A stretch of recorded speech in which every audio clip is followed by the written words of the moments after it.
Meanwhile, the 2025 Jukwaa la Usalama report has documented 130 criminal gangs operating in Nairobi alone, revealing that many are hired to serve political interests across the country.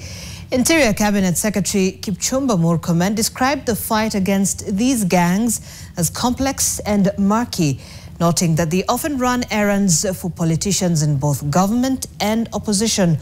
Murkomen has, however, vowed to take them head-on regardless of political affiliations. The report further notes that despite crackdowns and arrests, the groups re-emerge during electioneering periods, their resurgence complicating the security matrix, as NTV's Laban Shaban now tells us.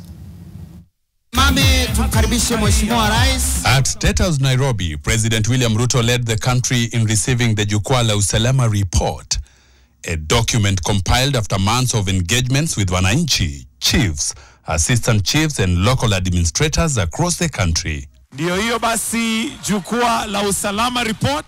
Cabinet Secretary for Interior Kipchumba Murkomen, who spearheaded the nationwide grassroots security forums for 6 months between April and October 2025, acknowledges that the task ahead will be a bumpy one.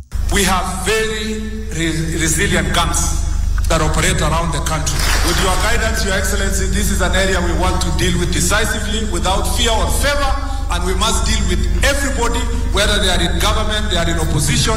The reports paint a troubling picture of the spread and evolution of criminal gangs. In Nairobi, more than 130 gangs are documented, including the notorious Mungiki, whose activities range from political violence and kidnapping to murder and coercion. The reports note that many of these groups reorganize and regain momentum during election seasons.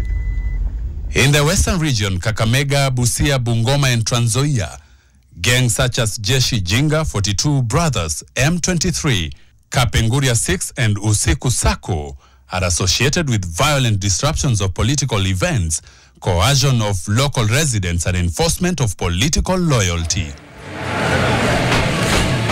Murang'a County is flagged as a home to Mungiki, described in the report as an older organized gang with political links.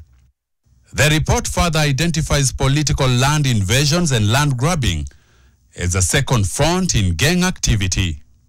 In Machakos, groups such as Gaza and Mungiki are implicated, while Kilifi records activities of Team Mashamba and Mawos. The list of affected counties expand further. In Nakuru, gangs such as Confirm and Watizeti remain active, with the report noting their persistence even after repeated arrests. In Mombasa, the presence of MRC, Panga Boys, Team Mashamba and Mawos is highlighted. And in Kwale, the activities of Panga Boys continue to pose a challenge. The report records that resilience and adaptability of these gangs is fueled by resources derived from criminal activities such as drug trafficking and extortion. Therefore, it requires continuous, robust strategies that combine enforcement with community engagement, economic empowerment, and political accountability to restore order and peace. Despite arrests and disruptions, many of these groups reorganize, shift tactics, and embed themselves with local political and economic networks, making the fight against them both complex and urgent. Amid these concerns, the President announced reforms intended to strengthen security agencies, improve service delivery, and address the root causes of insecurity. Revamping the anti-narcotics unit, digitizing police and GAO operations, constructing 900 police stations, operationalizing new administrative units, building 17,500 housing units for police and prison officers, and promoting officers across various ranks form the core of the reforms announced.